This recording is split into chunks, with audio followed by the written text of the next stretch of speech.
আসসালামু আলাইকুম প্রিয় দর্শক, কেমন আছেন? আশা করি আল্লাহর রহমতে সবাই ভালো আছেন। তো মিমিস কুকিং থেকে আমি আজকে আপনাদের সাথে শেয়ার করব খুব সহজে কিভাবে মশারি ডাল দিয়ে এভাবে মজাদার পাকন পিঠা বানাতে হয়। আশা করি ভিডিওটি না টেনে পুরো ভিডিওটি দেখবেন আর দেখার শুরুতে একটা লাইক দিয়ে দিবেন।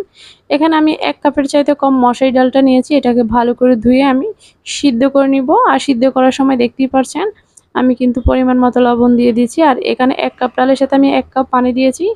আর এই যে দেখুন আমি শুকনো শুকনো করে সিদ্ধ করে নিয়েছি। এই ডালটাকে আমি ব্লেন্ডারে ঝাড়ে ব্লেন্ড করে নিব। আর এখানে এটাকে শুকনো শুকনো ভাবে ব্লেন্ড করে নিতে হবে আর পানিটা দিতে হবে একদম অল্প। এই যে দেখুন ভর্তাটা যেভাবে ব্লেন্ড করে সেম ওরকম শুকনা কিন্তু আমি ব্লেন্ড করে নিয়েছি। তো এখন এটার সাথে দেওয়ার জন্য আমি 2 কাপ পানি দিয়ে দিয়েছি। আর এখানে 2 কাপ পানির সাথে আমি 2 কাপ ময়দা দিব। আর এখানে দিলাম লবণ আর 1 টেবিল চামচ পরিমাণ একটু মিষ্টি লাগার জন্য দিয়ে দিব চিনি। আর ফ্লেভারের জন্য দিব 2টা এলাচ ফাটিয়ে। তো যখন ব্লক আসবে তখন আমি এখানে ময়দাটা দিয়ে দিব। আর এই ডোটা ধরতে হবে রুটি পিঠার ডোটা যেভাবে ধরে সেম ওভাবে ধরে নিতে হবে। আর এই পিঠাটা খেতে এতটা মজা, আপনারা যখন বানিয়ে খাবেন তখন বুঝতে পারবেন। এভাবে তো বললেই বুঝতে পারবেন না, একবার হলো বাসায় ট্রাই করে দেখতে পারেন। সামনে যেহেতু ঈদের পরে কিন্তু বিয়ে শাদী আছে, বিয়ে শাদীর অনুষ্ঠানে আপনারা এই পিঠাগুলো রাখতে পারেন। যে খাবে সে কিন্তু পছন্দ করবে আর এই পিঠাটা কিভাবে বানিয়েছেন জানতে চাইবে আপনাদের কাছে। তো এই যে এখন কিন্তু আমার ডোটা রেডি হয়ে গেছে, এটাকে আমি নামিয়ে ঠান্ডা করে নেব।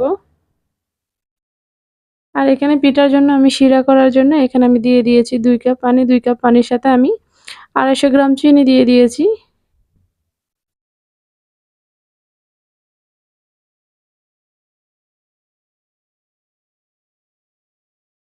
আর এখানে ফ্লেভারের জন্য দিয়ে দিব আমি 2টো তেজপাতা, 2টো দারচিনি আর 2টো এলাচ ফাটিয়ে দিয়ে দিব। তো এখন একটু নাড়াচাড়া করে আমি শিরাটা বলক আসা পর্যন্ত অপেক্ষা করব। এই যে দেখতেই পাচ্ছেন ব্লক চলে আসছে। আর যখন দেখবেন একটু আঠালো হয়ে গেছে তখন বুঝতে পারবেন যে শিরাটা হয়ে গেছে। একেবারে ঘন করা যাবে না, আবার একেবারে পাতলাও রাখা যাবে না, তাহলে কিন্তু খেতে ভালো লাগবে না। এখন আমি শিরাটা নামিয়ে নিব। আর এদিকে ডোটা আমি আগেও কিছুক্ষণ মথে নিয়েছি। আর যখন মথবেন সামান্য একটু হাতে পানি দিয়ে দিয়ে এভাবে মথে নিতে হবে। এই ডোটা আমি 7 থেকে 8 মিনিটের মতো মথে নিয়েছি। যখন দেখবেন একটা সফট ডো হয়ে গেছে তখন বুঝতে পারবেন যে আপনার ডোটা রেডি। আর এটা যত মথবেন ততই সফট হবে। আর যতই সফট হবে পিঠাটা কিন্তু নরম হবে আর অনেকটা ফুলবে, খেতে কিন্তু অনেক ভালো লাগবে। তো এখন এখানে আমি যে ডালটা সিদ্ধ করে রেখেছি ব্লেন্ড করে ওই ডালটা এখানে দিয়ে দিব। তো এই ডোটার সাথে কিন্তু আমার পুরো ডালটা লাগে নাই। 1 টেবিল চামচ পরিমাণ ডাল রয়ে গেছে আর বাকি সবগুলো ডাল আমি এখানে দিয়ে দিয়েছি। তো ডোর সাথে তো ডালটা এই ময়দার ডোর সাথে আমি ভালো করে মিশিয়ে মথে নিব। এই যে দেখতেই পাচ্ছেন আমার কিন্তু অলরেডি ডোটা হয়ে গেছে। তো যেখানে পিঠা বানাবেন বা কাঠে যেটা দিয়ে বানান না কেন একটু তেল লাগিয়ে নিতে হবে। তো এভাবে তেল লাগিয়ে নিব যাতে পিঠার ডোটা না লেগে যায়। তো এভাবে তেল দিয়ে সামান্য একটু হাতে এভাবে বেলে নিব। এই পিঠাটা চাইলে আপনারা বেলাবেলি ছাড়াও বানিয়ে নিতে পারেন হাতে, আবার এভাবে বেলুন দিয়ে বেলেও বানিয়ে নিতে পারেন। একেবারেই সহজ। আর পিঠাটা খেতে কিন্তু অনেক মজার হয়। আপনারা যখন বানিয়ে খাবেন তখন বুঝতে পারবেন, এভাবে তো বললে বুঝবেন না, একবার যখন ট্রাই করবেন তখন বুঝতে পারবেন। আর যখন এই পিঠাটা একটু বাসি হয় তখন তো আরো বেশি খেতে ভালো লাগে। আর এই যে দেখুন আমি কিন্তু একেবারে পাতলাও করিনি, একেবারে মোটাও করিনি। তো আপনারা আপনাদের পছন্দ অনুযায়ী কেটে নিতে পারেন। তো আমি এখানে একটা সুই দিয়ে কেটে নিয়েছি। আর যখন কাটবেন তখন কিন্তু সুইতে একটু তেল লাগিয়ে নিতে হবে। তো প্রথমে আমি বেলুন দিয়ে বেলে যেটা কাটে ওটা দেখিয়ে দিচ্ছি, পরে আমি হাতে যেভাবে বানাই সেটা আমি দেখিয়ে দিব বেলাবেলি ছাড়া। তো এভাবে সহজে আমি একটা পাতার ডিজাইনে করে নিব। আপনারা চাইলে যে কোনো পছন্দ অনুযায়ী কেটে করে নিতে পারেন। তো যারা আজকে আমার ভিডিওটা প্রথম ভিজিট করেছেন প্লিজ লাইক দিয়ে পুরো ভিডিওটি কন্টিনিউ করবেন। আর ভালো লাগলে চ্যানেলটা সাবস্ক্রাইব করে বন্ধু হয়ে পাশে থেকে যেতে পারেন।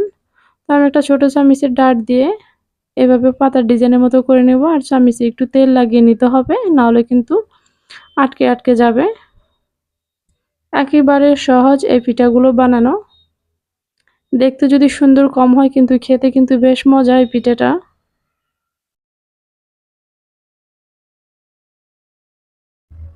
তো এই যে আমি এই পিঠাটা বানিয়ে নিলাম। এই যে দেখুন কতটা সুন্দর হয়েছে। এখন আমি আপনাদেরকে আরেকটা দেখাবো কিভাবে বেলুন দিয়ে বেলা ছাড়া হাত দিয়ে বানাবেন। তো এই যে আমি এখানে একটু ডো নিলাম।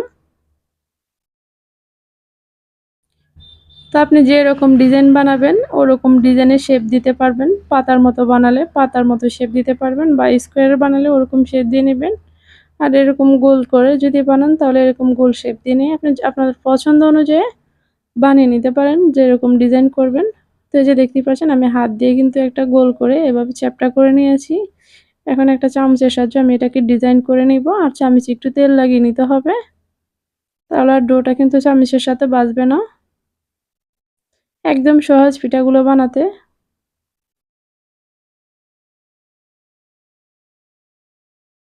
তো প্লিজ আপনাদের কাছে আমার একটাই রিকোয়েস্ট হলো আপনারা দেখার শুরুতে একটা লাইক দিবেন, একটা কমেন্ট করবেন। আপনাদের লাইক কমেন্ট আমার কিন্তু অনেক প্রয়োজন। আপনাদের লাইক কমেন্ট আমাকে অনেক দূর এগিয়ে যেতে সাহায্য করবে প্লিজ। যে পরিমাণে ভিউ আসে কিন্তু ওই পরিমাণে লাইক আসে না। আপনাদের কাছে আমার একটাই রিকোয়েস্ট হলো আপনারা লাইক দিবেন, কমেন্ট করবেন। আর যদি ভালো লাগে বন্ধুদের মাঝে শেয়ার করে দিতে পারেন। তো যারা নতুন পিঠা বানাতে পারে না তারা কিন্তু আমার এই রেসিপিটা দেখে অবশ্যই পিঠা বানাতে পারবেন। আর একবার হলো ট্রাই করবেন। তো এভাবে কিন্তু আমি এক এক করে বাকি পিঠাগুলো বানিয়ে নেব। এই যে দেখতে পাচ্ছেন কতটা সুন্দর হয়েছে। আমি কিন্তু এভাবে সবগুলো পিঠা বানিয়ে নিয়েছি। এখন এখানে আমি কড়াইতে তেল দিয়ে দিব।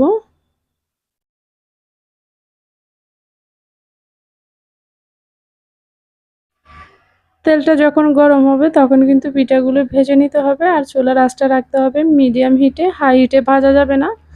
তাহলে পিঠা পুড়ে যাবে, খেতে কিন্তু ভালো লাগবে না।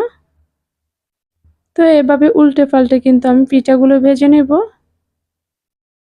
দেখুন পিঠাগুলো কিন্তু কতটা ফুলেছে। তো তো একটু সময় নিয়ে এভাবে পিঠাগুলো ভেজে নিতে হবে।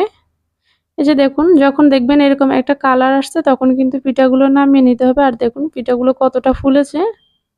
এখন কিন্তু গরম গরম আমি পিঠাটা শিরার মধ্যে দিয়ে দিব। গরম গরম শিরার মধ্যে দিলে কিন্তু শিরাগুলো পিঠার ভিতরে একেবারে যায়, ঢুকে একদম পিঠাগুলো নরম হয়ে যায়। খেতে কিন্তু অনেক ভালো লাগে। এই যে দেখুন শিরার মধ্যে কিন্তু পিঠাগুলো উল্টে পাল্টে দিতে হবে। আর শিরাগুলো চুপসে নিয়েছে দেখুন।